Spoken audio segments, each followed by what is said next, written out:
Ассаламу алейкум, добрый вечер. Ассаламу алейкум. Приветствую всех. С вами снова я на Кавказе Реалити Орти Аслан. Сегодня у нас 1 февраля 2021 года. И мы сегодня обсудим новые новости, проблемы, которые возникают. И, конечно же, давно мы не обсуждали, мы будем обсуждать взрывы домов в 99 году. Постараюсь как-нибудь это скомпоновать, хотя отдельно нужно посвящать этому программу, которую мы неоднократно посвящали, ну и еще нужно об этом говорить. Нужно говорить до тех пор, пока русские не проснутся. Мы делали несколько недель, можно сказать, эти фильмы про взрывы домов в 99 году, когда Путин, Патрушев и другие бандиты взрывали. Вижу, Хамзат Гилаев тоже очень доволен этой темой. Когда мы сделали и в конце концов отреагировали, да, Пивоваров там сделал очень хороший фильм, такой неплохой фильм, да, профессиональный. Можно признать его как профессиональным журналистом. Хотя, конечно, вещи своими именами он там все не называл, что немножко нас расстраивает. Но, несмотря на это, мы понимаем, что он находится в России, и будем надеяться, что он прекрасно все понимает, что там, как было. Хотя он пытается там сейчас уже говорить там что-то про Лужкова, Примакова, которые уже предстали. И можно на них как уже на неживых все списывать. Ну, несмотря на это, новая газета там что-то выпустила, да, этот бандит и преступник, да, подлец Вячеслав Измайлов из «Новой газеты». Он тоже там что-то начал пытаться делать. Но ничего, Измайлова мы узнали и будем просвещать, чтобы больше мы не попадались на этих друзей, которые нам, таких друзей 1,5 миллиарда в Китае, которых мы знать не знаем и знать не должны. Итак, приветствую всех. Хамзата приветствую. Селчуклу Байрактар приветствую. Информацион почта приветствую. Исака Шмулевича приветствую. Маждада, ва алейкум ассалам, массарга. И всем добрый вечер и всех приветствую, друзья. Как мы видим, Джахар Дудаев на месте. Ассаламу алейкум, алейкум салам, Джахар Дудаев. Ставьте лайки, подписывайтесь на реалити, говорит. Джахар Дудаев, файтер Израиль. Ассаламу алейкум, алейкум салам, файтер. Всех привет, свобода и смерть. Хармоник канал. Абарг, алейкум салам. Сюрдик хайоль, абарг. Мансмак, алейкум салам. Как найти, алейкум салам. Всем. Приветствую, друзья. Итак, все мы знаем, что вот вчера, 31 января, прошли по России митинги, которые были анонсированы после 23 января, когда вышло относительно небольшое количество людей, там около 30 тысяч. Для Москвы это ничего. И я хотел бы по этому поводу сообщить тем силам, которые ставят на Навального в России. Если делать какую-то революцию, совершать и что-то менять в России, то ни в коем случае нельзя рассчитывать только на русских. Даже та февральская революция 17 года, да и последующие любые события, которые там имелись на территории вот этого Советского Союза, России, Российской империи, или так называемой Российской Федерации, везде принимали участие не русские, да, и были катализатором, детонатором, ведущей силой и таким маяком, в каком направлении двигаться, всегда были не русские. В февральскую революцию 1917 года там латыши, евреи и так далее, полно было разных. Кавказцев тоже очень много было, в том числе и чеченцев.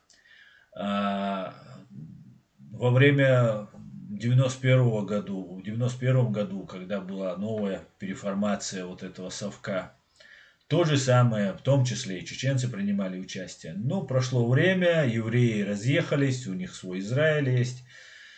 кавказцев сделали людьми второго, третьего или там пятого, десятого сорта в России, в том числе Навальный.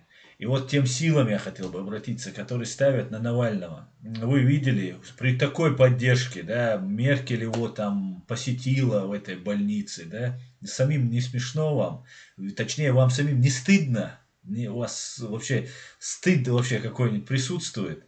Этот человек фашист. В центре Берлина находится большой памятник этому жертвам Холокоста, убитым евреям. И при этом встречается с тем человеком, который, как говорят, я, правда, от него это не слышал, там первый тост за Холокост выпивал Навальный. Но это если брать только евреев. Там же есть еще и чеченцы, которых тоже грузины, которых тоже он поливает украинцев.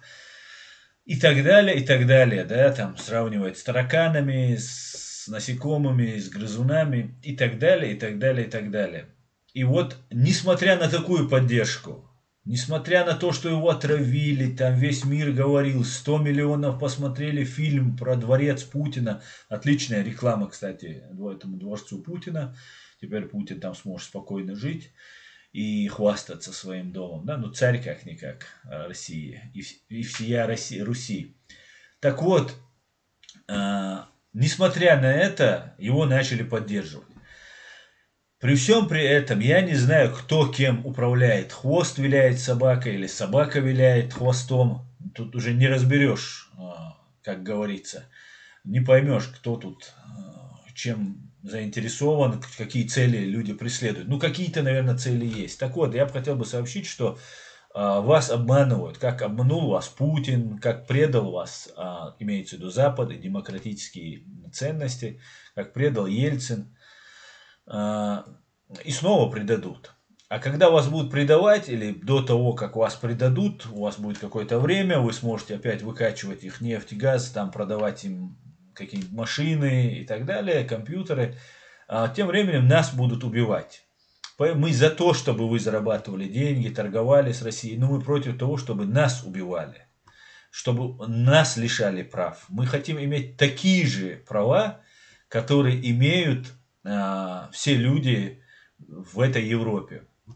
Поэтому мы еще раз хотим просто напомнить, что Навальный, никто его не поддерживает, а без кавказцев, которые являются на сегодняшний день единственным катализатором, который мог бы там что-то организовать и повести, поднять дух, да, были бы ориентиром, маяком, кавказцы его не поддерживают. Несмотря ни на что, несмотря на неприязнь к Путину, на неприязнь к вот этой бандитской, террористической клике, которая находится сейчас у власти.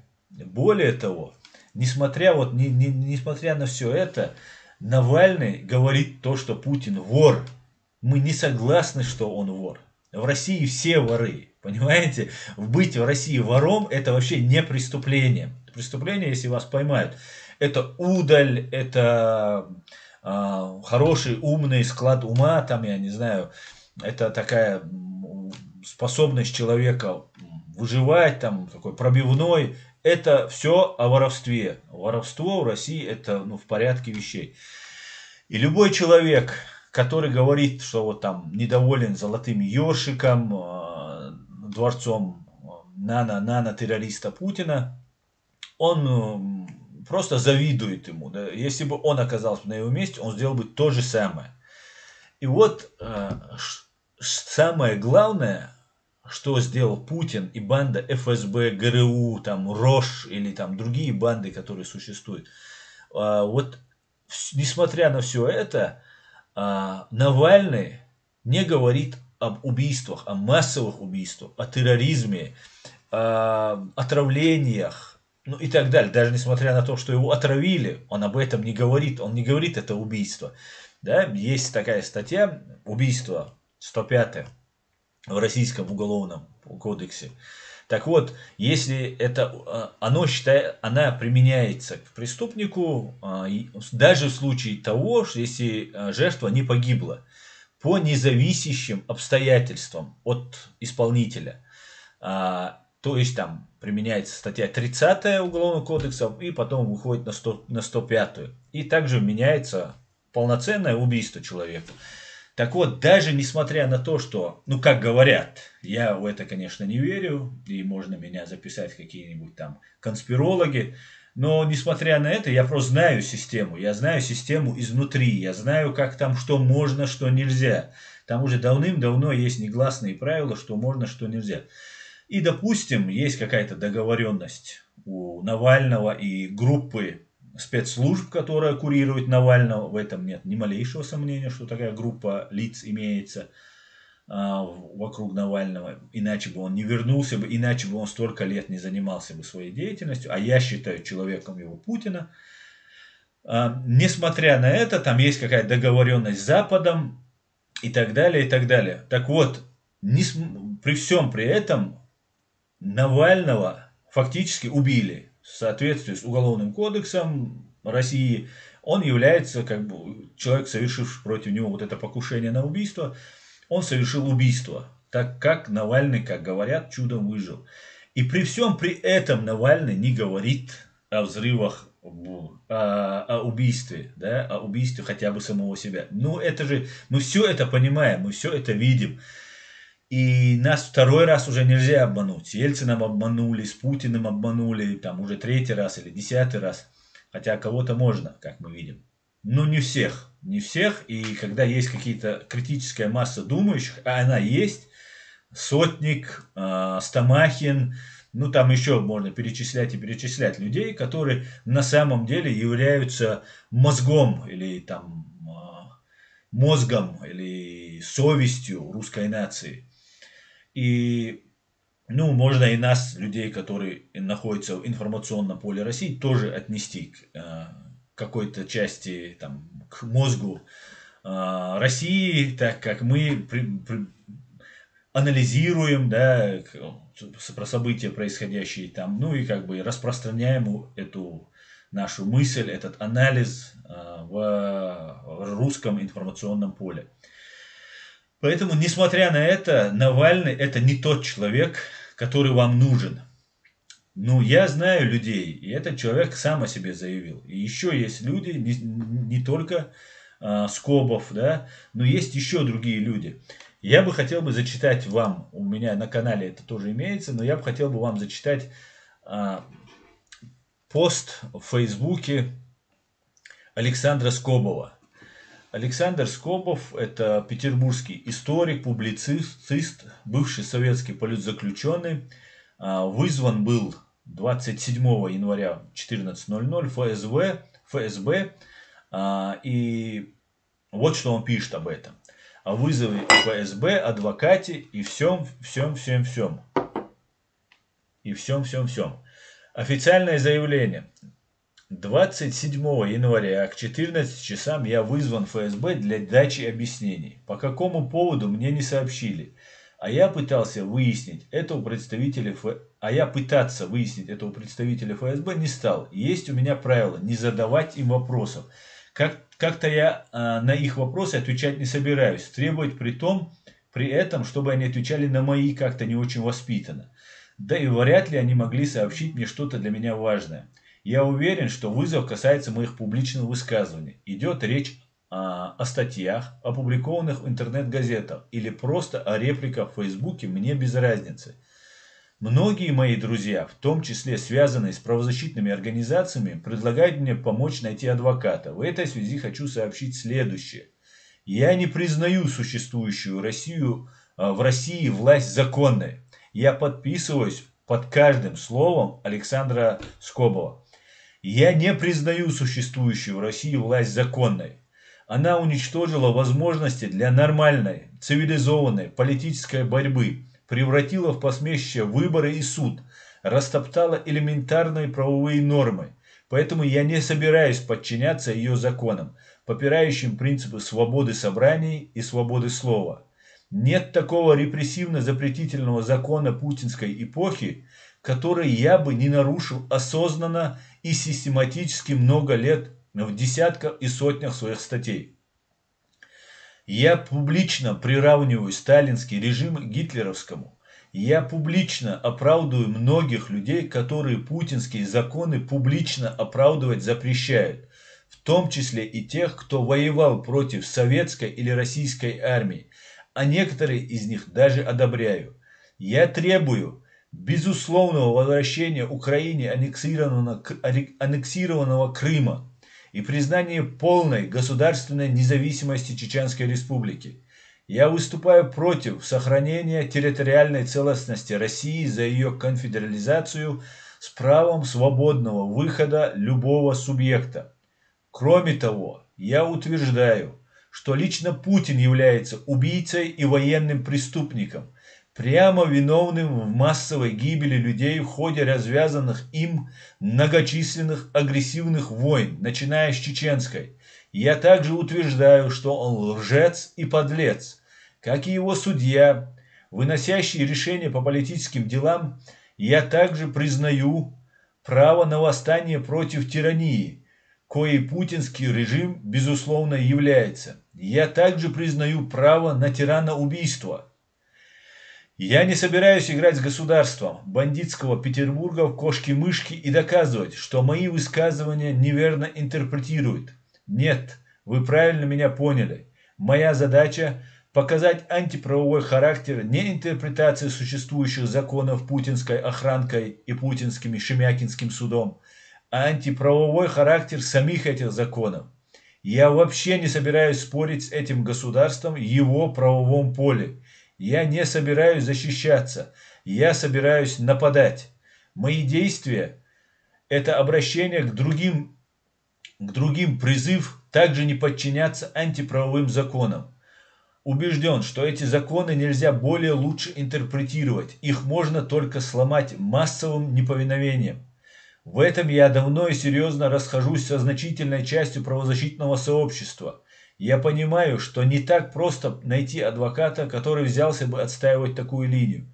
По сути, мне нужен адвокат, который не будет меня защищать, а будет лишь информировать общественность о моей позиции и моей ситуации в случае моего ареста. Вот такой адвокат для связи с общественностью, для пиара. Если мои друзья-правозащитники могут предложить мне адвоката, который согласится на такую роль, я с удовольствием с ним свяжусь. Впрочем, не настаиваю. Не так много адвокатов, которые соглашаются помогать демократической оппозиции. И сейчас они будут предельно загружены в связи с последними протестами. Очень многих придется защищать традиционными адвокатскими средствами. Как-то неудобно отвлекать на глупости занятых людей. Александр Скобов, 26 января 2021 года. Александр Скобов сходил в ФСБ без происшествий, его отпустили, допросили, как он тут говорил, он не дал никаких показаний, и он сейчас находится дома и иногда постит у себя в Фейсбуке, в том числе и ту информацию, которую я вам сообщил, что с ним все в порядке, и он вернулся из этой банды ФСБ живым и здоровым и пока еще на свободе. На превью этого видео вы видите фотографию, сделанный мной коллаж самого Александра Скобова. Тут хочется отметить, почему я говорил о Навальном и сейчас вот сравнил со Скобовым. Таких людей, как Александр Скобов, нельзя сказать, что огромное количество, но они имеются, эти люди. И это совесть нации, это нерв русской нации. И эти люди говорят правду. Да, это очень опасно. Это не то, что вас отравят полонием. Нет, вас просто зайдут или в подъезде, или у себя дома, убьют, взорвут вместе со всем вашим домом, взорвут всех и вся, чтобы вас уничтожить. Если режим посчитает, что вот эти люди представляют реальную угрозу для них. Навальный говорит, что нужно выходить против дворца, причем не имея никаких целей, никаких идей. Просто люди выходят и выпускают пар. То же самое произошло в 2011-2012 году. Я был на этих митингах, я видел запал этих людей. Там реально была возможность что-то изменить. Но опять же, все было выпущено в свисток, все ушло в небытие. И вот мы должны понимать, что только называя вещи своими именами, только действуя на самом деле честно, только тогда можно к чему-то прийти. И только до тех пор, пока люди не будут называть вещи своими именами, если Путина не будут называть убийцей, террористом, массовым убийцей, до тех пор этому лидеру не будут верить. И я это сообщаю западным группам каким-либо, да, политическим, спецслужбистским, не знаю, кто там помогает, пытается, кто-то там хочет наладить отношения, сделать так. Но на самом деле наладить отношения, сделать так, чтобы с Россией, Западом было все хорошо. На самом деле вы только усугубляете проблему россиян. Сейчас всех россиян переписали. Абсолютно все зафиксировали. Протест, там протестное настроение выпущено, там выкинуто, опять снова пар выпущен. И люди, которые сейчас какие-то активные действия приняли, как, например, Саид Мухаммад Джумаев, который подрался с ОМОНовцами, которые на него напали, оказал сопротивление там и защищался от ОМОНовцев. Такие люди пострадают, да, хотя Кадыров обещал, Демельханову обещали, что они помогут, и Демельханов говорил, что если бы у него не было телефона, если бы у него была бы связь, то он обязательно бы ответил бы на просьбу или, не знаю, ультиматум Демельханова и явился бы к ним и не пытался бы уйти там за границу, там Псковскую область, Литву, там через Псковскую область, там он пытался уйти в Литву и там в лесу был задержан. Но раз у него не было телефона и раз Демельханов уверен, что он пришел бы к нему, то, наверное, они должны держать слово. Вроде бы все по правилам, да, все по-честному получается, да, если он собирался прийти и не было связи, то ему нужно, как бы должны держать слово вот эти 1500, которые пугают. Ну, посмотрим, что они сделают. Если они не сдержат слово, обязательно мы, конечно, об этом тоже будем говорить. Так, дальше, что я хотел бы сказать. Пока не будут говорить про взрывы домов, пока, как говорит Александр Скобов, не каждый субъект Российской Федерации не будет иметь настоящее право выйти, они прописаны только в Конституции, а на деле нет, как Россия представляется в самом названии Федерации, которой она не является. Вот до тех пор, пока не появятся вот такие люди, и таких людей на Западе не будут поддерживать, все остальное это закручивание гаек, это усиление режима Путина. По итогу так это выйдет. И хотелось бы, напоминая все это, хотелось бы напомнить, что было дальше. В начале пути террориста, фашиста Путина, Патрушева и Рушайла и других, Шойгу и других бандитов, которые сейчас захватили власть в России. Первое, на что хотелось бы обратить, это взрыв дома в Буйнакске 4 сентября 1999 года. Об этом взрыве очень мало говорят. Очень мало говорят. Я искал в интернете сообщения об этом, видео об этом, новостные сюжеты. Практически ничего нет. Есть куски там где-то в каких-то передачах. Непосредственно, вот, чтобы можно было послушать целый там новостной блог по этому поводу, как, например, про другие взрывы. Про это практически ничего нет. И я даже знаю, почему это сделано, почему этого нет. Те люди, которые взрывали дом в Буйнакске, это были сотрудники ГРУ, военные, российские военные, которые взрывали своих же людей. Причем дом, который был взорван в Буйнакске, принадлежал Министерству обороны. То есть там проживали семьи военнослужащих.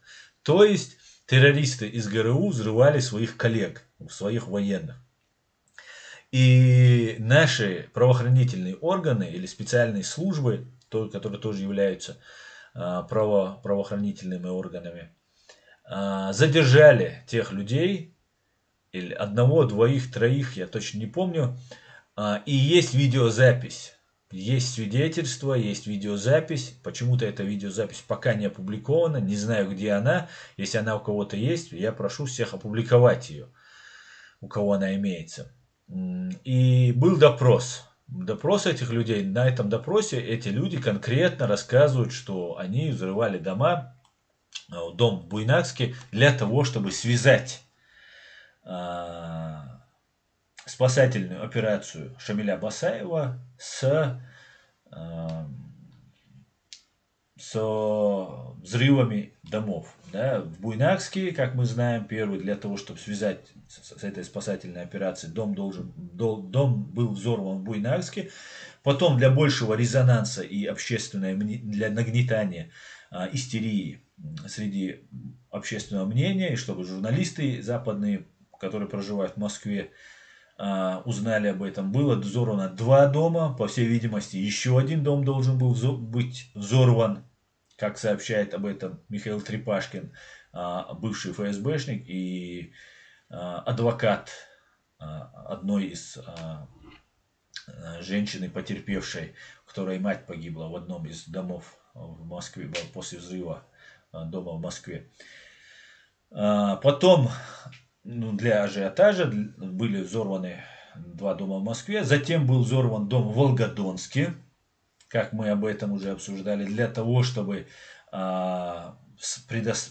представить так, что недалеко, в нескольких километрах от места взрыва, находится атомная электростанция. Она самая близкая, одна из самых или самая близкая, которая расположена к Европе, к Европейскому Союзу, для того, чтобы испугать европейцев, и они были более податливы. Или же сделать так, чтобы у европейцев была железобетонная отмазка, да, что, вот смотрите, своим избирателям, там, в кругу своих, там, можно было сказать, если чеченов всех не взорвать и не убить, не вырезать их всех, женщин, детей из огнеметов, да, не запытать их в концлагерях русских концлагерях, которых на территории как Чеченской Республики Ичкерия, так и в самой России огромное количество на тот период времени существовало, да и сейчас существует, то вот нам такая большая угроза, должны были сказать европейцы, и это все сработало. И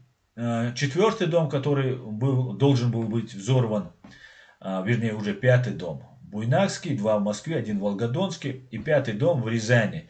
Рязань – это самое большое количество военнослужащих, военных академий, штабов, частей военных там, и так далее, там десантные училища, образовательные военные учреждения и так далее. И эти люди должны были идти убивать. И я задаюсь вопросом, насколько же нужно быть всем, да, не просто рядовые какие-то русские, россияне, а военнослужащие, ФСБшники, насколько же нужно быть дерьмом, извините меня, пожалуйста, которые, узнав это все, просто не развернулись, никто не сказал: ребят, что мы делаем? Это же наших у нас убивали, самовзрывы же были. И вместо того, чтобы пойти и разобраться со своей властью, они пошли топить, и на протяжении 20 лет топили. Продолжают топить, и не только в Чеченской Республике Ичкерия, но также потом в Грузии топили людей в крови, в Украине, в Сирии устроили страшнейший геноцид. Несмотря на это, нашлись только редкие смельчаки, которые начали что-то как-то делать. Поэтому я не верю, что какая-то будет там оппозиция Путину там, и так далее. Они все в этом повязаны, все до единого. Но мы возвращаемся к взрыву в доме в Буйнакске 4 сентября 1999 года. Я буквально пару минут только покажу, так как здесь 1999 идет пропаганда, и я просто хочу показать вам кадры именно с места взрыва 1999 года. Именно такая надпись на стеле памяти на месте взорванного дома в Буйнакске. Чуть дальше фамилии 63 человек, погибших в тот роковой вечер. Если смотреть по датам рождения, самому старшему из них было 60 лет, а самому младшему чуть больше года. Без четверти 10 вечера на улице Ливаневского, где находился военный городок, прогремел страшный взрыв. На кадрах, снятых оператором местного телевидения, видно, как люди расчищают завалы. Полностью было уничтожено 2 подъезда дома, взрывной волной были повреждены дома и в частном секторе, где тогда жил Магомед Шапи Батырбеков. Его семья чудом уцелела, а сам он сразу же приехал к месту теракта, чтобы помогать спасателям. Помогали, убирали эти камни, людей вытаскивали. На этих разрушенных руинах, можно сказать, оказывали помощь. Был случай, что и ребенка вытащили, взрослых вытащили живыми из этих... Да. После оперативной информации... Через 20 лет этот мужчина уже в годах, да, вспоминает, и у него слезы наворачиваются. Это невероятная большая несправедливость, которая осуществлена к этим людям. Опять же, я возвращаюсь к тому, что это же огромное количество людей, 307 человек погибло, да, в Буйнакске, в Москве, в Волгодонске, и в Рязани тоже людей должны были взорвать. Но эти люди не объединились в одну группу, не стали, несмотря, да, убивали бы их, сажали бы их, преследовали бы, но они могли бы раскачать эту ситуацию. Они не объединились, не эти дагестанцы, так как они семьи военнослужащих были, и они просто испугались. Хотя было огромное количество информации, и никто не занялся этим вопросом. Это невероятно, невероятно. Но мы продолжаем рассказывать вам про очередной взрыв дома, который произошел 11 сентября, если я не ошибаюсь, на улице Гурьянова. Давайте посмотрим этот сюжет. Вплотную приблизиться к эпицентру взрыва. Рабочие откачали воду из воронки, и теперь ее дно исследуют оперативники. Основная версия случившегося — теракт. Накануне на месте взрыва были обнаружены фрагменты взрывного устройства и взрывчатые вещества — гексоген и тротил. Предполагается, что взрыв произошел в результате приведения в действие взрывного устройства, заложенного в магазине на первом этаже здания. Сейчас уточняется информация о владельцах этого магазина. Имеются сведения, что ими были чеченцы. Этой ночью, по подозрению к причастности к взрыву, задержаны 2 человека. Кроме того... Вы слышали? Это самый объективный, самый там такой-сякой хороший канал. Марьяна Максимовская, демократический канал, который потом закрыли и Гусинского выкинули из России, сразу же дает информацию. Чеченцы. 2, вот они арендовали. Все. В голову уже заложено, уже не важно, так не было же никакого расследования, не было никаких арестов чеченцев, благодаря тому, что Алексей Картофельников, житель дома в Рязани, обнаружил эту взрывчатку, и последний взрыв у них не удался. И сразу же закладывается вот программа, что все, приговор чеченцам уже подписывает Марьяна Максимовская, и вот... Найдены 3 машины «Жигули» 7-й модели и 2 автомобиля «Форд», которые также проверяются на содержание в них взрывчатого вещества гексогена. Тем временем, возможно, уже сегодня начнется частичная разборка того, что осталось от жилого здания. По предварительным данным, ущерб от взрыва оценивается примерно в 500 миллионов рублей, без учета стоимости новых квартир, в которые должны переехать пострадавшие. Сейчас полуразрушенный дом в Печатниках выглядит так. В эти выходные необходимо полностью вынести оставшиеся вещи, после чего можно будет сносить остатки строения. На его месте и на месте соседнего дома, пострадавшего от взрывной волны, к лету 2000 года планируется возвести жилой комплекс общей площадью 40 тысяч квадратных метров. Тут я хотел бы обратить внимание, что вот пострадали, имущество только пострадали, и людям присуждается там около 90 погибших, около 100 погибших, и там оценивается имущество 500 миллионов рублей. 500 миллионов рублей, ну, разделить на 100, да, это каждому по 5 миллионов получается, если 100 человек там имущество. И без учета квартир, в Москве квартиры очень дорогие, то 5 миллионов рублей, грубо говоря, на каждого погибшего. Ну, речь только об имуществе имеется в виду. Но сумма забрасывается, и об этой сумме говорят, что вот такая большая сумма, чтобы люди не возбухали, не возмущались. Им сразу говорят, вот мы вам дадим. Точно так же, как пытались заткнуть матерей Беслана. Им тоже дали там по 100 тысяч, по 200 тысяч долларов. Там большие суммы там у них набежали. Там все заграничные, другие, третьи благотворительные организации помогали. До сих пор лечат некоторых, которые там пострадали вот в этой школе в Беслане. Это по прошествию 15 лет. И к чему я это все говорю? Чеченцам за разрушенное жилье и имущество платили 350 тысяч. Из этих 350 тысяч 40 или 50% нужно было отдавать русской администрации. Грубо говоря, чеченцы получали 175-200 тысяч рублей. 175-200 тысяч рублей против 5 миллионов, которые получают эти. И просто эта сумма озвучивается, чтобы все замолчали и не возмущались очень сильно. Поехали дальше.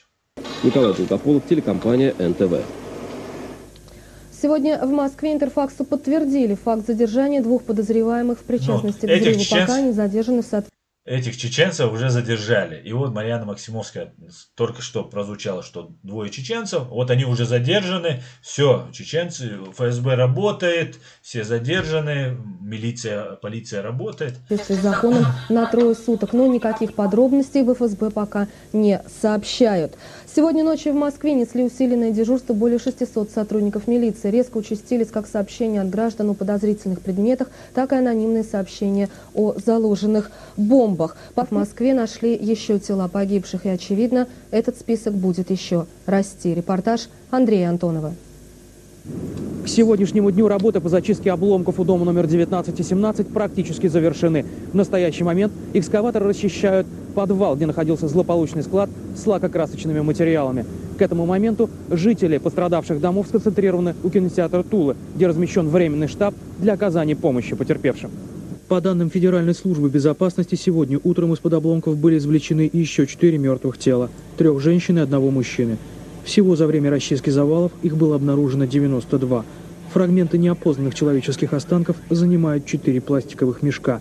Многие люди не могут отыскать своих близких ни в списках живых, ни в списках мертвых. За помощью найти близких обращаются практически все приходящие сюда. Людмила Веселова разыскивает своего племянника 2 сутки. Поиски среди живых результата не дали.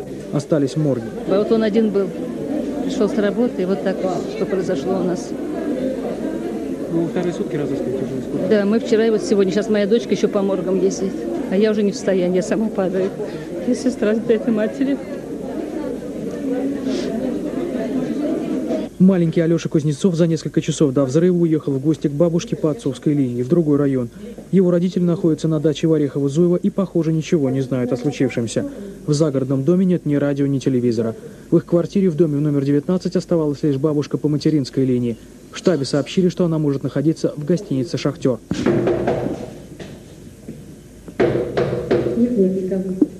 Поиски Алеши в тот день результатов не дали, но они убеждены, что бабушка жива, и найти ее – дело времени.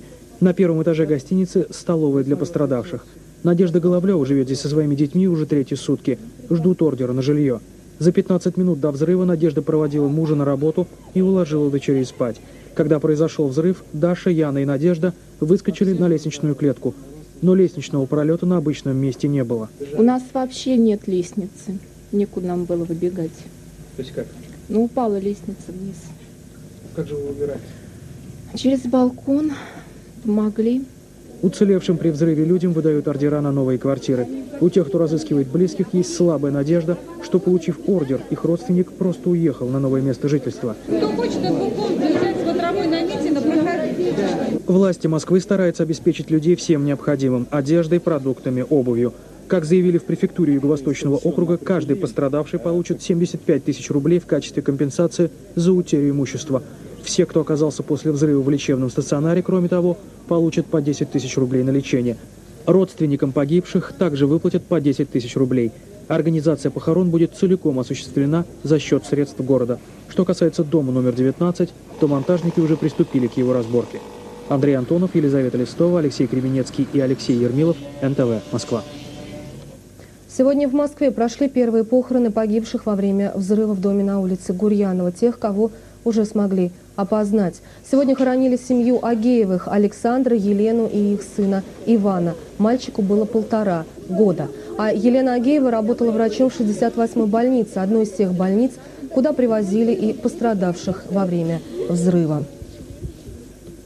Сегодня в ФСБ подтвердили факт задержания 2 подозреваемых в причастности к взрыву. Пока они задержаны в соответствии с законом на 3 суток. По данным ИТАР-ТАСС, эти подозреваемые жители Чечни, работающие в коммерческих фирмах, которые располагались на 1-м этаже взорванного дома. Хозяин фирмы, некто Лайтанов, сейчас также разыскивается. Поступили и сообщения о том, что найдены 3 машины, «Жигули» и 2 «Форда». В них ищут частицы взрывчатого вещества, гексогена, которые нашли на обломках взорванного дома. Но никаких других подробностей в спецслужбах сейчас не сообщают. Лайпанов, который мог быть причастен к взрыву. Со слов свидетелей, составлен его фоторобот. Следователи работают и с 2 другими задержанными. Это владелец магазина, находившегося на 1-м этаже взорванного дома, и посредник по продаже этого магазина. Один из них чеченец.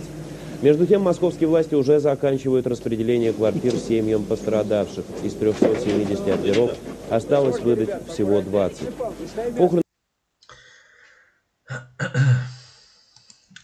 Только что вы слышали, да, уже там ни о чем особо ничего не скажут нового. Вы сказали только что Марьяна Максимовская, 2 задержанных чеченцев. Вот этот корреспондент сообщает, что 2 задержан, один из них чеченец. Второго национальность не упоминается. Так мы все-таки в конце мы выяснили, что все-таки задержан один чеченец и еще кто-то.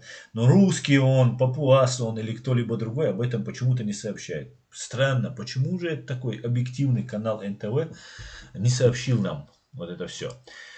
Но после того, как 11 сентября был взорван, или 10, могу сейчас ошибаться, взорван дом Нагурянова, произошел следующий взрыв. Через 3 дня было сообщено, что будет там объявлен траур, там через 3 дня и так далее. И вот 14 сентября 1999 года произошел очередной взрыв. Очередной взрыв. Внимание. На Каширском шоссе. И вот сегодня, в день объявленного траура, в день, когда хоронят жертв взрывов Печатников, снова в Москве, снова в спальном районе. Опять запах тротила, множество жертв и вопрос. За что? Тот же сценарий, почти полтонны взрывчатки. Тихо, смотри, не шевелись, там лежит.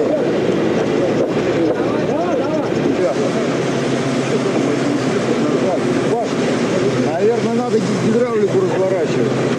Братаны, можете укол кто сделать ему, а? Андрюха, у тебя есть чем уколоть человека? Вот врач стоит. Слышь, а где твоя медсестра-то? Ой-ой. У нее укольчика там нет никакого. Взорвался не газ. Кусок газовой трубы 4 метра в длину лежит у трамвайной линии. Желтая такая труба. Словно ее отрезали. Куски дома в 200 метрах. Помельче, чем в Буйнакске и в Печатниках, дом кирпичный. На развилке у Варшавского и Каширского шоссе. Всего лишь с одним подъездом, стена к стене, 2 других дома. Справа устоял. Несколько лет назад он дал трещины, какие-то подземные воды. Укрепили. Хвала строителям, укрепили на совесть, иначе бы жертв было еще больше. Чудом почти не задет детский сад в 20 метрах от взрыва. Чудом осколки пролетели над ним. Во всем районе звенели стекла. Проснувшись, сказал себе, неужели 5:15, утро, еще темно. И вой сирен, скорая, милиция, еще скорая, несколько десятков машин.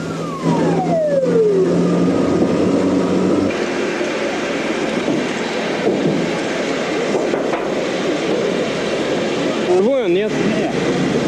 Нет.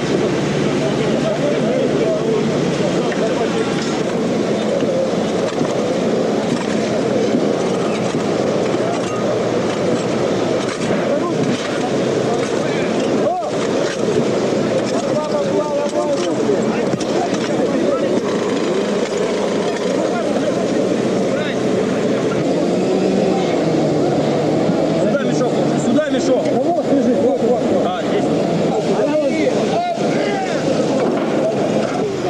Сестра родная у меня здесь. В этом доме? Да, на последнем этаже. Не пусти меня туда.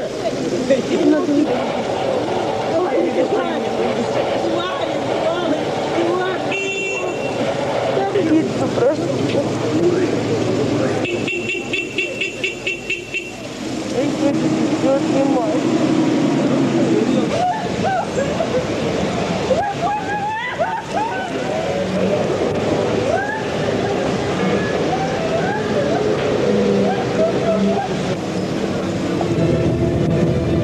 событиями дня.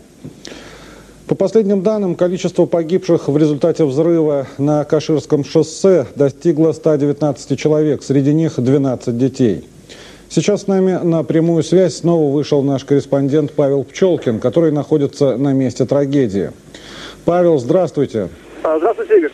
Что происходит сейчас на месте взорванного дома? Насколько близки к концу работы по разборке завалов?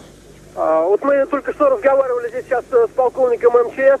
Он сказал, что работы уже практически завершены на месте взрыва. Значит, буквально где-то час назад отсюда уехали машины специальные, оснащенные насосами, которые откачивали сейчас воду из подвала. И после этого, это было очень много воды, потому что был поражен и, естественно, и водопровод, и нижняя часть того места, где раньше был дом, просто была затоплена водой. Поэтому очень много воды сначала откачали, и после этого были продолжены работы. И вот сейчас, видимо, работы уже заканчиваются, потому что я вот вижу, просто вот отсюда уезжают некоторые уже машины, которые вывозят здесь специальное оборудование какое-то. И, видимо, работы уже где-то очень близки к завершению. И по словам МЧСовцев, видимо, наверное, цифра погибших уже не изменится. Это 119 человек погибших, из них 12 детей, плюс 119 человек, из них 12 детей. Это ужасно. Это ужасно. Но на этом террорист Путин, Патрушев, Шойгу и Зданович и другие не остановились. Следующий взрыв произошел в Волгодонске. Давайте посмотрим, что произошло в Волгодонске. Взрывчатка мощностью не менее 850 килограммов в тротиловом эквиваленте. В Москве, Буйнакске и Волгодонске. Криминалисты Ростовской области заявили, что при взрыве жилого дома в Волгодонске была использована взрывчатка мощностью не менее 850. 18 сентября 1999 года. 50 килограммов в тротиловом эквиваленте. Из Волгодонска Елена Васильченко. Волгодонск. 18 сентября. 9 часов утра. Сегодня хоронят первых погибших. Оставшиеся в живых очищают свой город от обломков. По данным на 8 часов сегодняшнего утра, в городские больницы за медицинской помощью обратились 527 пострадавших в результате взрыва дома номер 35 по Октябрьскому шоссе. 68 госпитализированы, из них 15 детей. За жизнь 22 человек врачи борются до сих пор.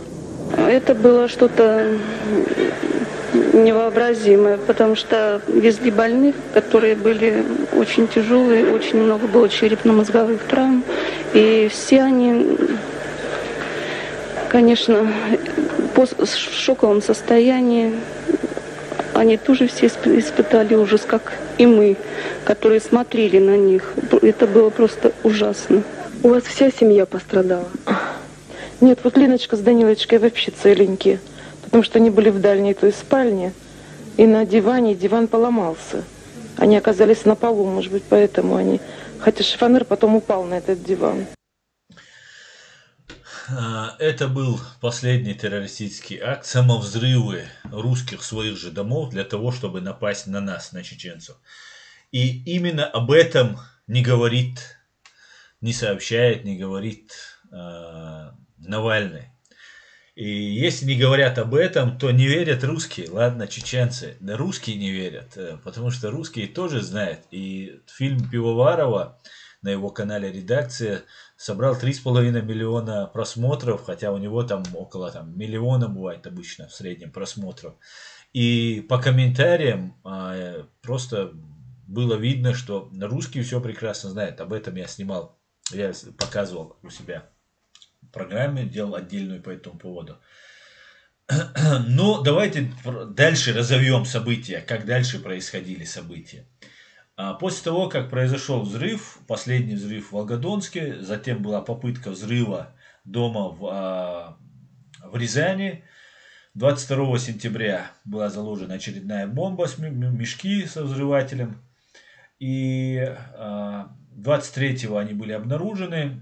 И 22-го, ту же ночь были мешки обнаружены. И 23-го были задержаны непосредственные закладчики вот этого взрывного устройства. И 24 началась массированная бомбардировка Чеченской республики Ичкерия. Так началась вторая в новейшей истории русско-чеченская война. И на этих взрывах Путин начал делать себе карьеру и топить чеченский народ в крови. И прошла встреча на канале «Чеченский след. Рязанский сахар». Вы можете увидеть это видео, которое он буквально сегодня залил к себе туда. Ну, я вам тоже его покажу. Давайте посмотрим. Проходит встреча между ближайшими людьми Масхадова. Кадыров Ахмад, это ближайший человек Масхадова, который предал своего президента, который предал свой народ, который он призывал к джихаду против России. И вот давайте посмотрим, как проходит встреча.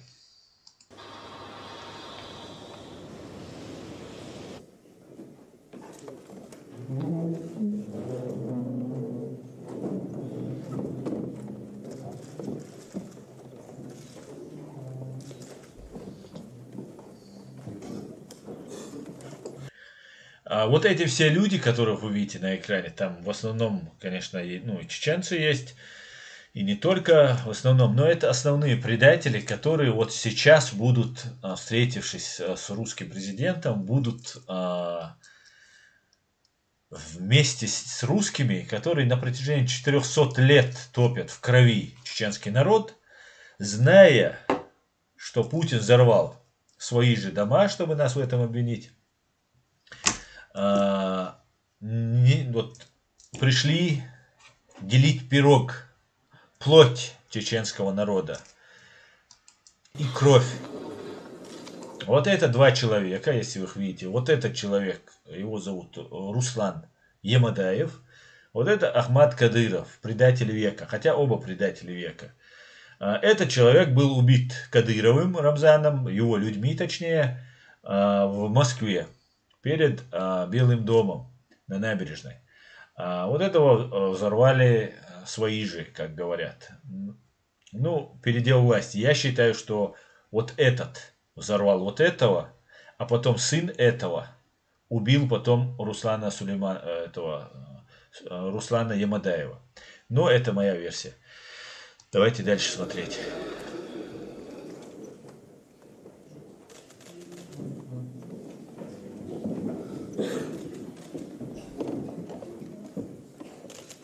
И сегодня, после трагических событий в Москве, официально заявляет. После трагических событий в Москве, сегодня он заявляет, у меня нет слов просто.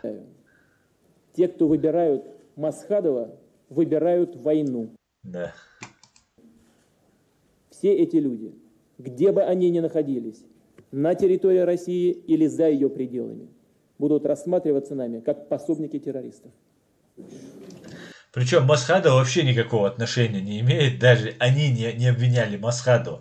Масхадов в мире признанный президент, и он ездит по миру, он принимается даже в Москве, да, и его никто не обвиняет в этих взрывах. Значит, если Гиркин взрывает самолет, и неважно, Путин отдавал приказы или нет, без бука, там, с какими-нибудь взрывчаткой, просто мешками со взрывчаткой, понятно, что БУК можно использовать только по решению, там, приказу министра обороны или верховного главнокомандующего.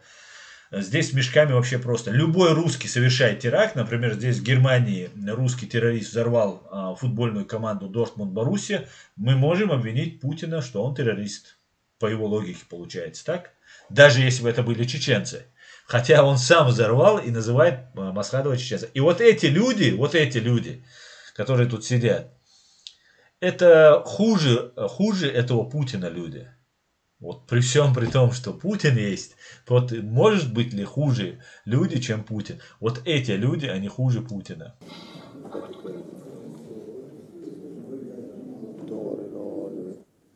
Те же, кто по недомыслию или сознательно, от страха перед бандитами или следуя живучей европейской традиции умиротворения политических экстремистов. Вот здесь я согласен. Живучей вот этой европейской традиции умиротворения вот этих террористов. Европа, пожалуйста, ну хватит уже с этим Путиным, террористом, с бешеным псом, бешеным зверем, как он называл тех, кто взрывал дома в 99 году, то есть самого себя. Хватит заниматься с ним политикой умиротворения. Ну сколько можно? Вы хотите, чтобы все мы здесь уже умерли, да? Чтобы мы все сдохли, они в рай пошли? Так, да хватит уже. Сколько можно играться с этим? Только язык силы. Это не люди. Они понимают только язык силы. И тот Кох, который здесь в Германии живет, и другие, только язык силы они понимают. Другого языка эти животные не понимают. Потому что это бешеные звери. Призывать нас сесть за стол переговоров с убийцами. Я предлагаю им дать нам пример. Сесть за стол переговоров и договориться сначала с Усамой бен Ладеном или с Муллой Омаром. Ага. Сравнил Масхадова, законно избранного президента, которого выбирали на присутствии там наблюдателей из десятков стран, ОБСЕ там, и так далее, сравнил его с террористом Усамой бен Ладеном. Эти деятели также не из удовольствия сотнями и тысячами убивают ни в чем не повинных людей.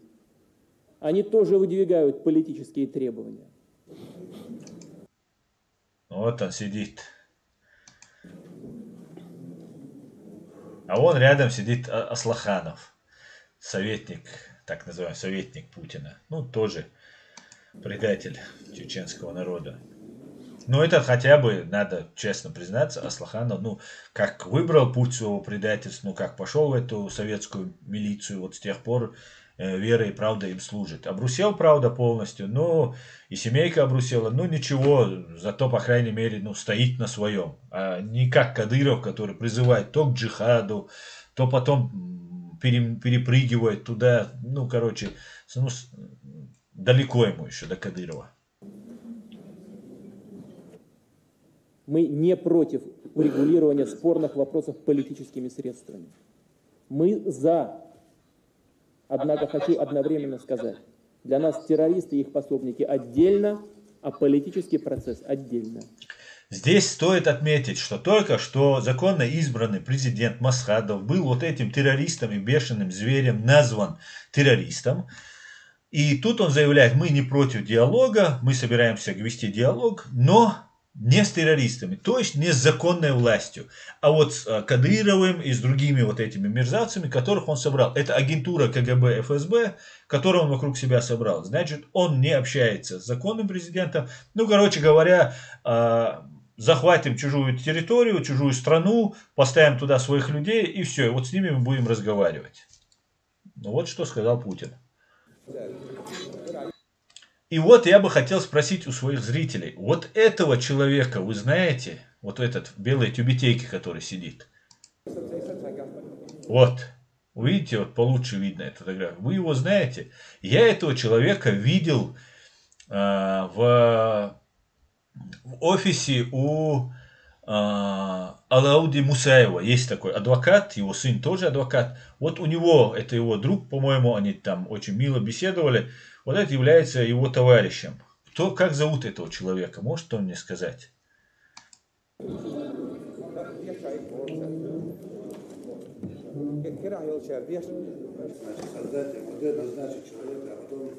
И насчет этих зачисток. Когда начинаются зачистки, у нас что получается? Получается воровство, получается грабеж. Люди пропадают. Потом все обратно люди в лес смотрят. Они смотрят в лес. И если мы эти процессы в первую очередь не наладим, чтобы эти люди повернулись к нам лицом, они смотрели в сторону Масаду, эти разговоры и здесь будут, и везде будут. Так, друзья, если вы на мой вопрос можете ответить, ответьте мне, пожалуйста. Газабаев Шахид Хаджи, Лизун. А, точно. Да, это он. Это Шахид Хадж, который с попом там был, да, задержан. Все, понял. Так, пойдемте дальше. Что говорит по этому поводу Литвиненко? Давайте дальше просто тему, чтобы закончить, а мы продолжим ее. Послушаем, что... Александр Литвиненко скончался в лондонской клинике в четверг вечером. В одном из последних интервью Литвиненко сказал: «Эти ублюдки достали меня, но им не удастся достать всех». Друзья и близкие покойного считают, что к смерти экс-полковника ФСБ приложили руку агенты российских спецслужб. Александр Литвиненко был доставлен в клинику 3 недели назад с симптомами тяжелейшего отравления, после того, как у него в руках оказались документы с некими данными о возможной причастности российских спецслужб к убийству Анны Политковской. 4 машинописных листа с неизвестными пока фамилиями сотрудников ФСБ Литвиненко 1 ноября передал итальянский специалист по безопасности Марио Скарамелло. Вечером после встречи с Скарамелло Литвиненко почувствовал себя плохо. Позже Скарамелло заявил, что передал Литвиненко некий расстрельный список Кремля из политических эмигрантов в Италии и в Лондоне, в котором в частности было имя самого Литвиненко. Затем выяснилось, что в тот же день у Литвиненко были встречи с бывшим офицером ФСБ Андреем Луговым и неким человеком по имени Владимир Луговой, в свою очередь, опроверг участие во встрече таинственного Владимира и утверждает, что вместе с ним с Литвиненко встречался бизнесмен Дмитрий Ковтун. Мы сели, разговаривали минут 20-30. Абсолютно точно, это могу утверждать 100%. Он ничего не заказывал, и мы ему тоже ничего не предлагали. Хотя ничего не ел во время этой встречи. Да и мы ничего не ели. Вот с этим делом связывают 2 фамилии. Только те, кто встречался 1 ноября. Мои бы вопросы, будучи человеком, который разбирается в вопросах безопасности, я думаю, на самом деле британский Скотланд-Ярд достаточно профессионален. Надо отрабатывать все контакты, которые у него были за последние, наверное, не просто месяц, а за последние полгода и год. Теперь все прекрасно знают, что Луговой и Ковтун были непосредственными исполнителями этого убийства. Был обнаружен полоний. Когда Ковтун об этом говорит, еще никто не знает, что он ничего не пил, не ел. Понятно, что человек умер от отравления. И говорит, нужно всех, вот он следствие на ложный след направляет, нужно всех отрабатывать там, и так далее, и так далее. Тут на этом канале только затронули тему про убийство там, Анны Политковской. Ну, Литвиненко занимался не только убийством Анны Политковской, Литвиненко занимался также взрывами домов. И именно из-за этого, я считаю, Литвиненко был убит. Далее, продолжая эту же тему, хочется сказать про человека, которого обвинили в этом убийстве, да, в этом взрыве этих домов, точнее. Взрыве этих домов. Это Шамиль Басаев. Сперва сказали Хатаб Шамиль Басаев, потом переделали на Абу Валид там и так далее, чтобы это не пристегнуть к Басаеву. Не знаю, с какой целью они это сделали, но сказали, что это был Басаев. Давайте послушаем, что сказал Басаев, отвечая азербайджанскому телевидению на вопрос про взрывы домов в 1999 году, чтобы картина была полная. Немаловажную роль сыграл ли еще и взрывы в Москве зданий, домов, жилых домов, когда начали взрываться в Москве жилые дома и во многих населенных пунктах. И самое главное, как вовремя. Да, и я бы хотел узнать еще ваше мнение по этому поводу. То есть до сих пор они, хотя говорят, что здесь и чеченцы взрывали, до сих пор нет ни одного фактора, где не было представлено ни одного фактора, когда бы не поймали конкретно никого, кто бы взрывал эти дома. Я лично удивлен тем, что русские до сих пор, не нашли там чеченцев. Потому что по современной методике пыток, которые русские применяют в концлагерях. Здесь стоит отметить, почему русские не нашли в этих взрывах чеченцев. В 1999 году, 22 сентября, в Рязани, когда были задержаны 2 сотрудника ФСБ, дело было засекречено, и любое расследование, любое судебное следствие или досудебное следствие, любое следствие могло привести к тем, кто организовал эти взрывы, да, на самом деле настоящих заказчиков и исполнителей. Именно поэтому чеченцев, ни одного чеченца не посадили, именно по этим взрывам не были посажены и арестованы. И стоит напомнить, что это дело засекречено на 75 лет. Это единственный теракт, так называемый теракт Шамиля Басаева, который Россия засекретила на 75 лет. В первую очередь против чеченцев. По этой методике пыток давно пару тысяч чеченцев признались бы, что они совершили эти взрывы. И также, я думаю, даже признались бы, что они в свое время убили даже Александра Македонского. Я удивляюсь, почему до сих пор еще никто не признался. Вот все эти вот конкретно взрывов домов, Салман Радуев, он брал все эти взрывы, любые взрывы, которые происходили, он брал ответственность за эти взрывы на себя. Каково ваше отношение вот конкретно к Салману Радуеву? Я очень удивлен, что именно сейчас, когда Салман находится в плену, что сейчас он не признался в этом, потому что русские могут его заставить против его воли даже, потому что сегодня они ухищренные методы пыток применяют, и в частности накачивают наркотиками пленных. Да и вообще за пленных не считают сегодня, вообще полное бесправие, это беспредел сильнейший идет. И практически кто хотя бы на неделю попадает к ним в руки, уже выходит оттуда полностью калекой. Поэтому очень удивительно, что они до сих пор не нашли, как говорится, чеченского следа в этом. Но с другой стороны, очень хорошую идею они нам подали. То есть у нас практически была проблема именно со взрывчатыми веществами. Именно хорошие идеи, как сделать взрывчатку, подали.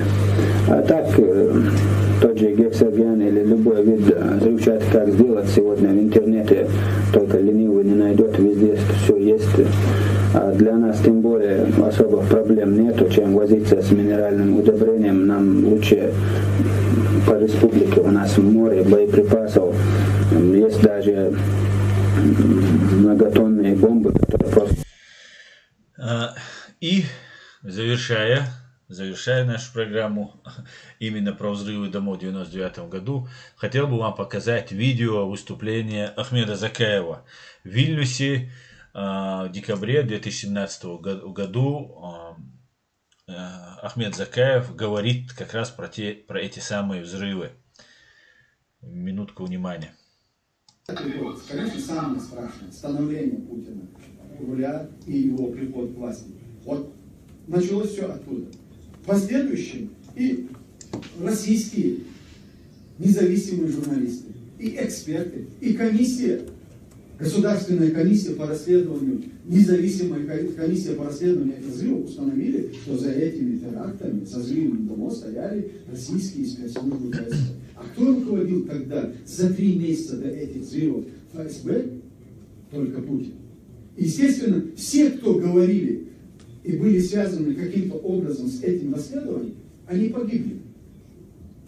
Ющенко, депутат Госдумы, который первым озвучил, что они провели это расследование, и выступал в Америке в Конгрессе и доказал, что именно за этими взрывами стоят российские спецслужбы. Через 3 месяца его убили. Анна Политковская, Александр Литвиненко. Все, кто каким-то образом касались этой темы, они сегодня все убиты. Я заканчиваю. Да? Есть у меня 5 минут? Абсолютно. Спасибо.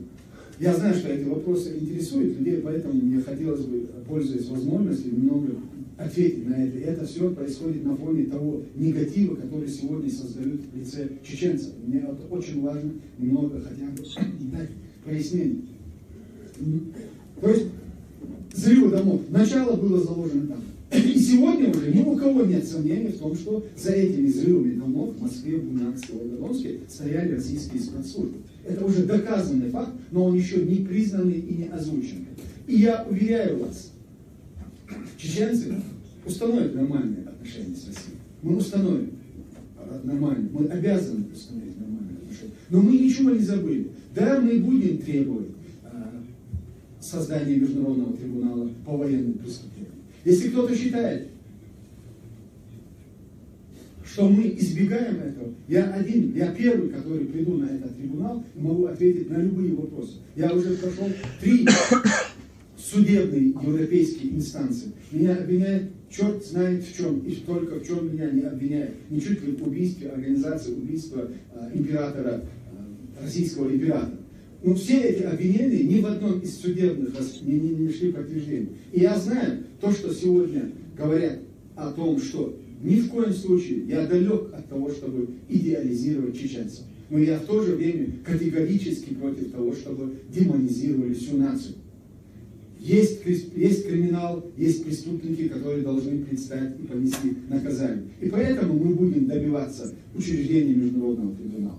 Конечно, я понимаю, без России, без участия России в этих вопросах нам это никогда не удастся. Но сами россияне, они заинтересованы в том, чтобы учредили этот военный трибунал. Потому что жертвами этих преступного режима Путина в большей степени являются и сами русские. Мы, чеченцы, для них все равно чужие. Но есть еще сами русские, которые пострадали от этого режима. И я уверен, что как в свое время Югославии, власти Югославии, бывшей Югославии, они спровоцируют учреждение военного трибунала над этим режимом. И только после этого, учредив этот трибунал, международный трибунал, и проведя суд над почти что-то схожее с Нюрнбергским процессом над КГБ и ФСБ, только после этого Россия может освободиться и стать свободной страной. И только после того, как освободится Россия, как бы мы к ней ни относились, я вас уверяю, мир не может быть спокойным и чувствовать себя в безопасности. Свободная Чечня – это нормальная, свободная, стабильная Чечня – это свободная, стабильный Кавказ. Стабильный Кавказ – это стабильная Россия. Стабильная Россия – это стабильный мир. Мы все должны стремиться, и мы все должны добиваться того, чтобы Россия стала стабильной. А Россия может стать стабильной только в том случае, если она покается в содеянных и покается в тех преступлениях, которые от имени этого народа совершали режим. Я уверен, что рано или поздно, и хотя бы уже сегодняшняя оппозиция, это не системная оппозиция, которой Путин расписал роли, кто где должен выступать и кто должен. Есть новое, идет становление новой России, которые не согласны с тем, что сегодня Путин делает. Это уже Россия, сегодняшняя Россия, уже далеко не та, которая была 18 лет. И я уверен в том, что благодаря и международному сообществу, и благодаря вот таким нашим друзьям, как Джавидас и другие литовские друзья, нам удастся сблизить с позицией, с той нашей оппозицией, с той российской оппозицией, чтобы мы раз и навсегда поставили точку. У нас сейчас есть такая возможность. Вот договор о мире, который только что вы стали свидетелями подписания, что произошло 20 лет назад, это вот та правовая площадка, на основе которой мы должны будем определить взаимоотношения с Россией.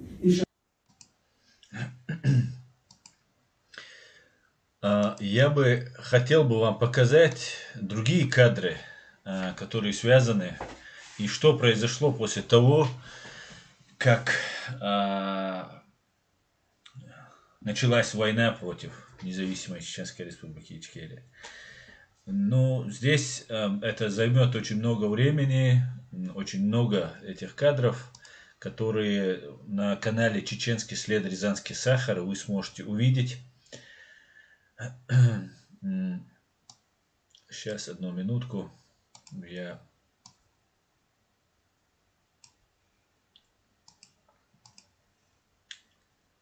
постараюсь вам показать.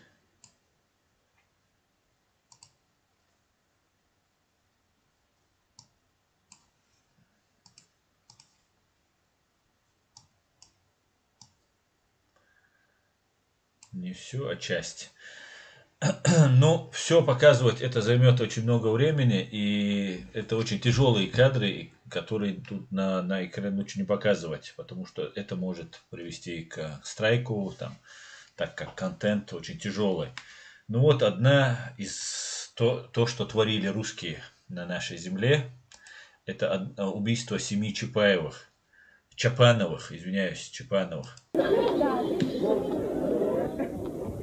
Убиты были все, в том числе малолетние дети.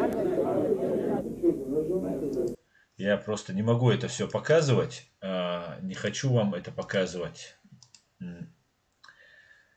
Просто вот буквально, чтобы вы могли увидеть. Я вам картинки покажу. Выстрелы деланы в голову.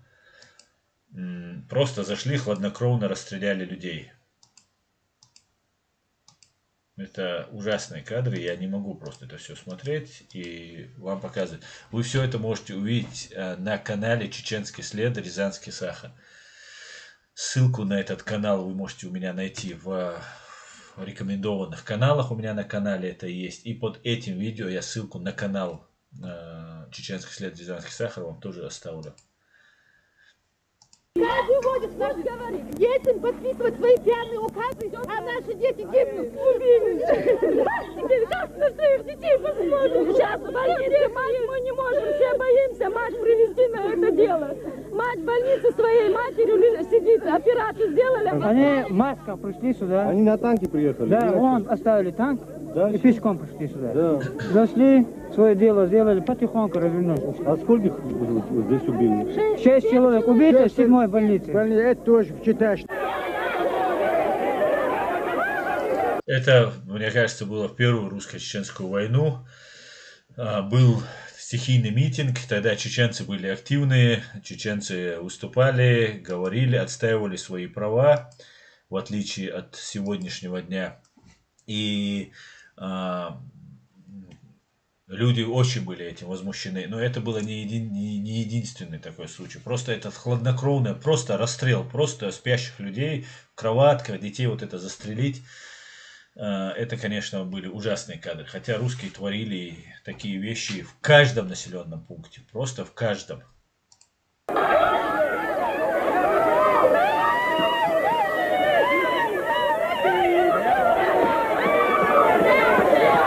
первая русско-чеченская война. Президентский дворец еще стоит.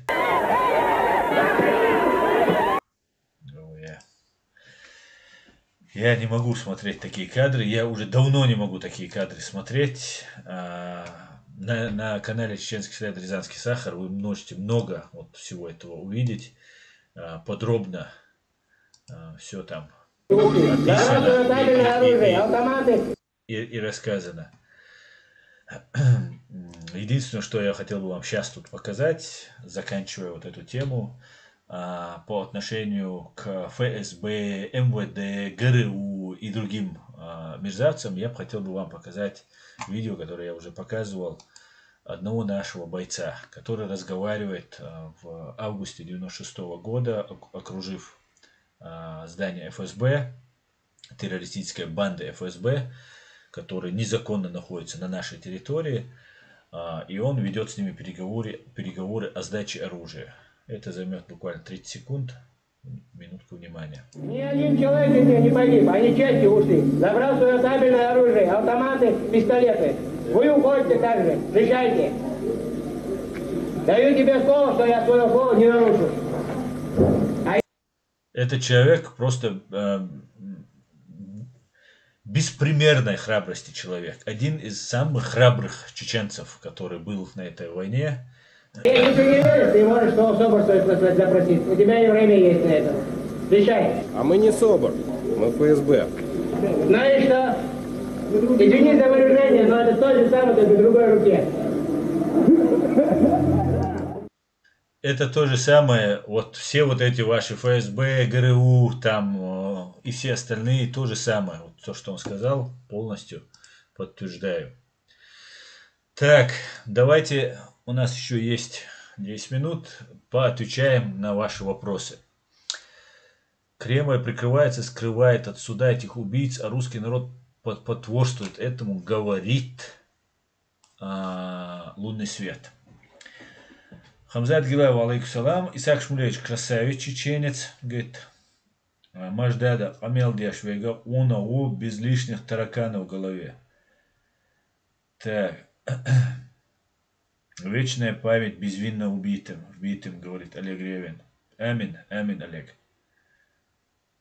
ФСБ, ГРУ и так далее, разные сорты дерьма, говорит гражданин мира. Мы не СОБР, мы ноль, говорит Ислам Ночи. Какая разница, кричит. Евгений, еще извиняться перед этими людоедами. Еще извиняется перед этими людоедами. Но воспитанный чеченец, он должен извиниться. Почему камера была в комнате с ФСБшниками? Нет, мистер Фреш, это отдельно уже сняты съемки, это уже они русский фильм делали, и там вот сопоставили вот эти кадры. А так, это, ну, была только съемка, вот, которых было видно в окне. Так, КМС Уоллинг, Аслан Дейрейс, Масарна Хульвайн, Аллах Рейс. Так, Адудовлетук, так, крах Иса Мидаев, крах Мордора неизбежен, и он будет трагическим. Дал Мула. Адудовлетук, Маж Цабол Нариг Ладуахча, Иш Палестинцы, Афганцы, Таджики, Хабойль, Хит Оцул Нохчантях, Ешел, Изал Цагарна, Шей Дей Чорах Мабиестер. Да. Так, Зазам Чидышвили. Еще раз Гамаджоба всем, Гамаджоба Аслан. Гагимаджос, Заза, приветствую тебя. Так. Ставьте лайки, братья Баркалгат, Ислам Нохчи. Добро пожаловать в чат. Не забывайте о конфиденциальности своих данных. Соблюдайте принципы нашего сообщества. Ставьте лайки, подписывайтесь на реалити. Пусть люди узнают правду. Напоминает очередной раз вам М6. Так, Хардстаг, когда ловят ГРУ, тоже покажи, где матерятся. Тоже испугались грушники. Да, было такое видео, очень испуганные были. Но их отпустили, я так думаю. Дуэлвордац, дицдирдац, дютердац. Не заплачем, не забудем, не простим, говорит Амар. От инвидал халак дейл моста. Амин, амин. Мухаммад Технологи Инновацион Баркал Аслан. Масана Хуль Баркал. Можда, так, это не мне. Свобода или смерть. Аслаханов должен сидеть в тюрьме, все будет Ичкерия. Вы опять, может быть, я опять неправильно выразился. Я не считаю, что Аслаханов не виноват в этих преступлениях. Конечно же, он наравне с другими, и он не рядовой был человек, генерал. Наряду с другими принимал участие в геноциде и разделяет этот геноцид с военными, русскими военными преступниками, без сомнения. Но я по сравнению с Кадыровым, который был рядом с Асланом Масхадовым, который все знал, который призывал к джихаду и так далее, к войне против неверных, там убивать по 150 человек, там убивайте как можно больше и так далее, и все равно перешел на сторону русских. Это была подлость невероятных масштабов. Масхадов его назвал предателем века. Таким истории чеченского народа он и останется, несмотря ни на что, ни на одну пропаганду. Вся пропаганда, которая была устроена Совком, Советским Союзом, она вообще стала ничем, она вызывала только смех. После в конце уже 80-х, после 91-го года, это уже вызывал уже только смех. Да? Там, все вот эти их лозунги, там, слава КПСС, там, слава труду, там, и так далее. Все это вызывало только смех. Башир Мальсяга, покажи Селезневу, как он адрес перепутал, и Жириновский на него наезжал про взрывы домов. Башир, я об этом показывал много раз, сейчас у меня это видео надо искать, чтобы его вам показать. Но что есть, то есть. Что есть, то это правда. Селезнев проговорился или специально это сказал. Жириновский за это озвучил и за это получил зампредседателя пост зампредседателя, вице-председателя или зампредседателя Государственной Думы и просидел лет, наверное, 11-12 на этом посту. Да, такое было. Так, пойдемте дальше. Исаак Шмулевич, Мождада не спалил кухню, а нагадил... Так, пропускаем. Файтер Израиль, Заза Мадашвили. Я не думаю, не будет ли так. Это не мне. Аслам Борз, блогер Хусейн, YouTube канал Антиглаз. Ты горлопан, домысливающий от себятина. Блогер Хусейн, YouTube канал. Так, не будем оскорблять, как найти. Оставим их.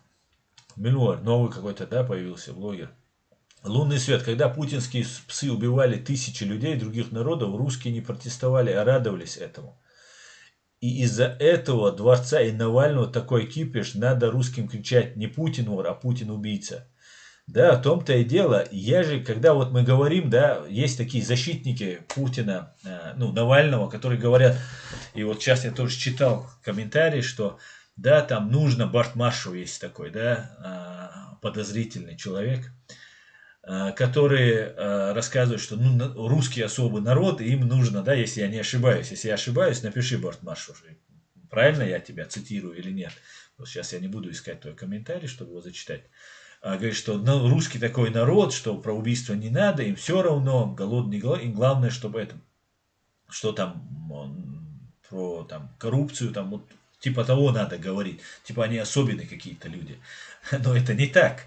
Если бы они были бы особенные люди, у них бы за кражу там, не давали бы 3 года, 5 лет, там, в зависимости от ценности украденного. А за убийство давали бы 10, 15 или пожизненное. Понимаешь, массовое убийство это пожизненное. 2 и более лиц это пожизненное лишение свободы.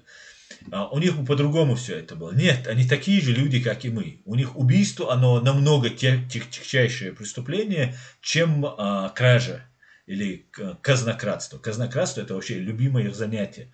Это вообще ничейное еще с советских времен. Казну красть это любимое занятие. И никто не говорить про кражу.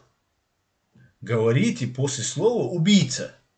Да? Мы же не говорите про Кадырова. Мы говорим, скажите Путин, Россия и потом Кадыров. Вот в этом вся.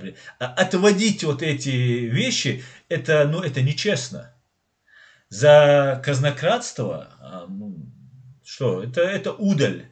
А убийство, массовые убийства, убийство женщин, детей, стариков, уничтожение целых городов, населенных пунктов, это тягчайшее преступление, что в Украине, что в Грузии, что в Сирии, что в Ичкерии, что в других местах, где только они побывали и еще побывают. Поэтому не надо заниматься вот фальсификацией, да, подтасовкой, подменой понятий, скажем так. Не надо этим заниматься. Нет. Путин, Патрушев, Шойгу, кто там еще у них там, ну и все, которых вы видите, эти рожи, это массовые убийцы, это террористы. Они убьют, уничтожат весь мир, без сомнения, если им предоставится такая возможность, и они будут знать, что они не понесут за это ответственности. Они при всем при этом трусливы. Это грязные, трусливые, бешеные животные, как их, звери, как их назвал сам Путин, сам себя. Поэтому говоришь вор, ну скажи убийца. Ну как это?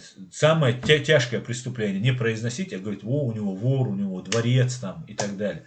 Сколько Навальный рассказывал про разных там уточек Медведева, дворцы, там дома, квартиры разных вот этих всех людей, которые там собачки Шувалова возят в Лондон для того, чтобы делать какие-то там прически на частном самолете там, или еще что-то они там делали. Что случилось? Кого-то уволили? Против кого-то возбудили дело? Нет. И то же самое про Путина. И у меня в голове не укладывается. Ладно чеченцы, ладно украинцы, грузины, вы всех не любите и ненавидите, потому что вы русский фашист. Вроде Навального. Но тебя только что отравили. Ты чудом выжил, как ты говоришь. 18 дней ты пролежал в коме, ты говоришь. Во что я не верю. Тогда в таком случае, если тебя отравили, ты же должен сказать, это убийца, он меня только что хотел убить. Нет, он этого не говорит.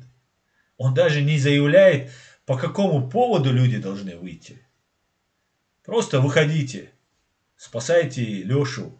А те выходят 2 часа, потусовались и идут домой. Не стоят до тех пор, пока Лешу Навального не выпустят. Но у меня просто не укладывается это как-то в голове, это нелогично. Это если не обращать внимания или не брать в расчет то, что я знаю эту систему.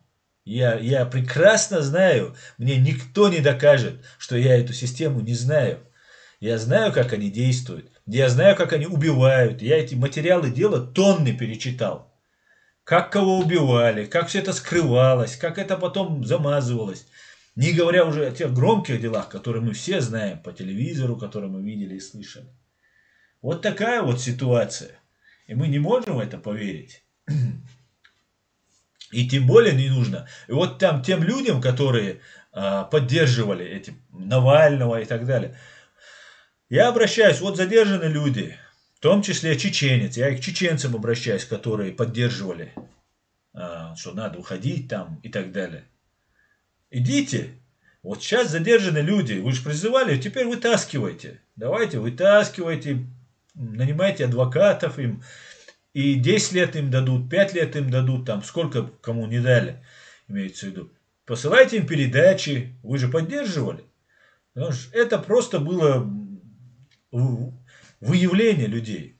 Но спасение русских, несмотря на все, спасение русских, всегда происходило, вот, несмотря на пассивность, на нерешительность русского народа, этот бунт, беспощадный бунт, это все, конечно, сказки. И мы очередной раз увидели, что этот миф вот сейчас и вчера, 31 и 23 января, был развеян, что беспощадный, бессмысленный русский бунт и так далее.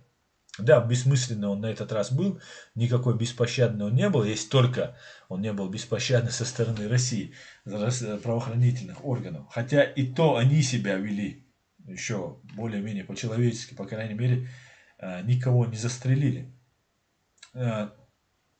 Несмотря вот на это, русский народ как выживал? Пассивностью и саботажем, полным игнором. Закрывались в своих норках и просто уже вот выводили, просто доводили этот режим до бреда.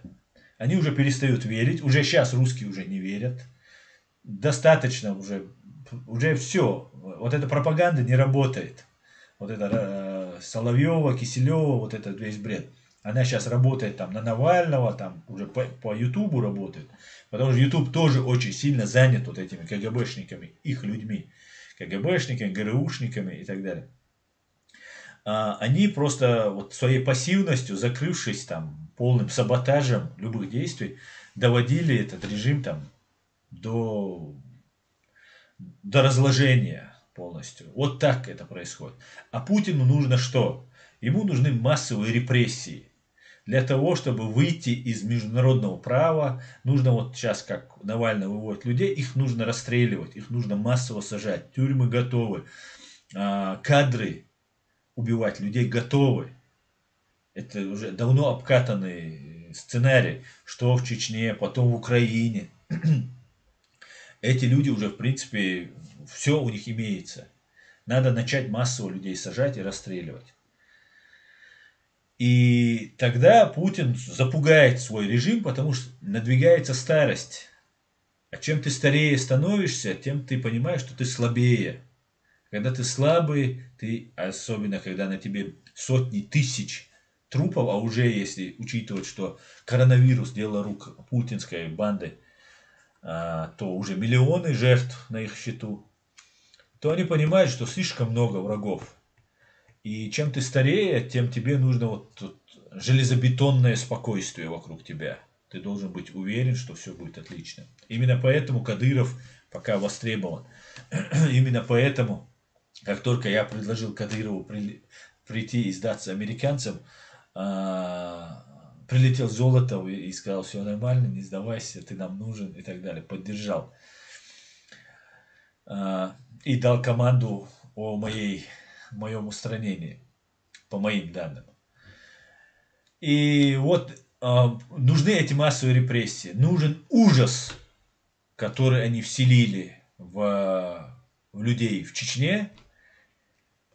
Их вот в таком количестве нужно убивать. Ночью должны приезжать воронки, забирать людей несогласных и расстреливать, убивать, сажать. Сажать очень сложно, потому что еще есть интернет, еще есть какие-то люди, которые не согласны, их очень много на России на самом деле. Если их посадить массово, то это вызовет ответную реакцию. А если убивать, то это и страх наверняка, и люди, и проще, да, потому что сажать это много людей нужно задействовать. Суды, следственные органы, ну и так далее, и так далее. Конечно, сажать тоже будут, но и убивать тоже должны. И вот до чего доведет поведение Навального. Вот для чего нужно прислушаться не к Навальному, а Александру Скобову, который говорит, что нужно нападать, что не защищаться. А остальное все это ерунда. Нападать в прямом и переносном смысле этого слова. Писать, возмущаться, выходить, стоять, делать баррикады, обороняться. Вот так это нужно делать. Но при всем при том, что я говорю, при том, что я целиком и полностью поддерживаю русских оппозиционеров, которые выступают против Путина и его банды, который было бы хорошо, если бы они говорили бы не то, что он вор, не только то, что он вор, но еще, что он массовый убийца и террорист. При всем при этом ни один чеченец не должен в этом участвовать. Только словом.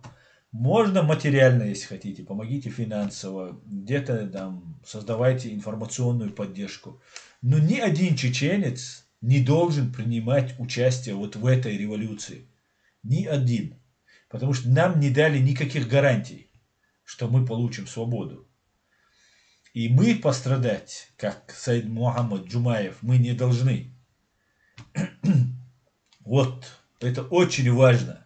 И все, кто призывает поддерживать Навального, Навальный вообще фашист, это пробы на нем ставить негде.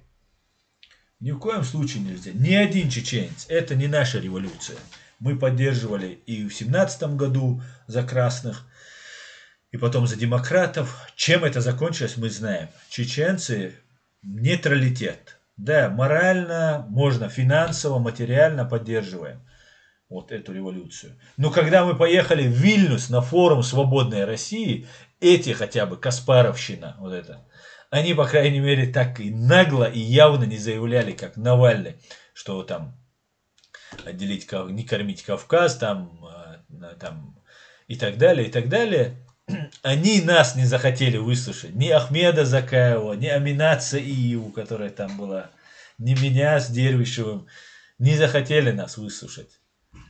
О чем можно говорить? О какой русской оппозиции? Безоговорочно мы русских поддерживаем. Это вывод оккупационных войск, признание независимости, возвращение к договору о мире и принципу взаимоотношения 1997 года, наказание всех виновных. Вот трибунал по Ичкерии. Вот по этим вопросам мы готовы объединяться. Если на эти вопросы нам люди не отвечают, нам они не интересны абсолютно. Но мы не против того, чтобы они свергли своего Путина. Хотя, опять же, повторюсь, кровавый Путин, который во всем мире уже признан кровавым, уже все знают, кто он такой, он для нас выгоднее, потому что он уничтожает Россию, чем Навальный, который через 20 лет только совершит все эти преступления и тоже потом станет таким же кровавым преступником. Как-то так. Так, давайте почитаем ваши комментарии. Мы уже 1,5 часа говорим. И нужно уже заканчивать. Так, Ичкерия Форева. Совершенно верно, Аслан говорит. Машу, Ичкерия. Ибрагим Алхан. Россия уже вышла из международного сообщества. Уже создается суд по правам человека РФ, аналоги ЕСПЧ. Соответственно, у граждан России шанс на обращение в международные инстанции исчерпан. Не избавился Ислам ночью, ноги оттуда, говорит КМС-вольник. Аслан браво, файтер Израиль. Дякую всем, парни, дякую. Вирусами и глобальными катастрофами как раз запугивают бункерные. Да, говорит, совершенно верно, Аду. Так, М6. Вова, как создали новичок, так и COVID-19 создали. Убийцы могут подобное создать. Да, государство может. У России-то это было в огромном количестве этого всего, этой всей заразы. Так, лунный свет. Русские, когда оккупируют территорию другого народа, они сразу как бы вешают бирку на каждом, свой или чужой. И тогда роль своего играют предатели. Хамзат Гилаев. Вова Тупин. При том, что в Новосибирске были взорваны лаборатории, ФСБшники были в Китае с дружественной игрой в футбол, и после пошло-поехало. Да, мы делали отдельно это видео, делал я.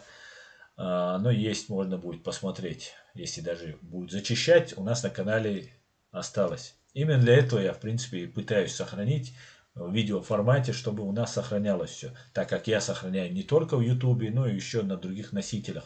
Сохраняю все свои ролики. Олег Ревин, столица Джохар. Так, Ичкерия. Русский мир, русский фарш, русский раб, русский колбас, говорит Ислам Нохчев.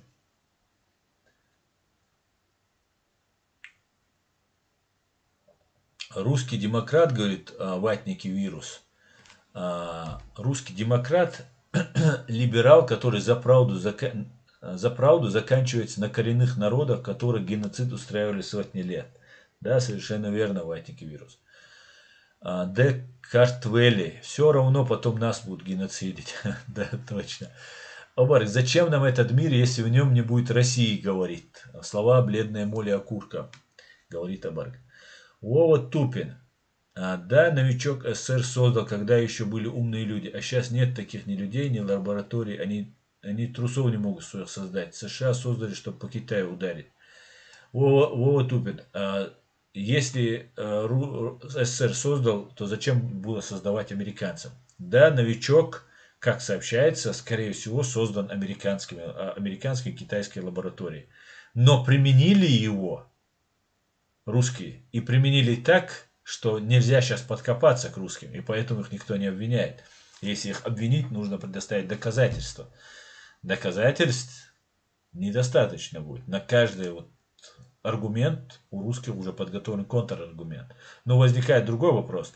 Только-только появилась вакцина, только вот сейчас начали запускать, и тут на тебе появился мутированный вирус. Очень совпадает. И причем появился в Англии, главный враг России, который постоянно Путин называет. Причем это та самая Англия и тот самый Тони Блэр, который поддержал Путина во время его восхождения на трон, взрывов домов в 99-м, геноцид в Чечне, поддержали. Ну, теперь вот расплачиваются. И сейчас в Германии у нас тоже, я вот общался недавно с врачом, он говорит, в Берлине 120 человек больницу полностью закрыли, так как обнаружен новый вот этот мутированный вирус. Хамзат Гилаев. Пускай сами разгребают свое Г. Хамзат Гилаев. Абсолютно с тобой согласен. Евгений. Народы с иной ментальностью и уважением к человеческой жизни по сути заложники в этой империи. Похоже, что единственный шанс вырваться это при очередной перезагрузке. 17-й год, 91-й год и тому подобное. Да, Евгений, совершенно верно. Беларусь полностью под колпаком России, говорит Купер. Все зло идет из России. Россия международный рассадник терроризма на государственном уровне, поддерживая, финансируя все диктаторские режимы в мире.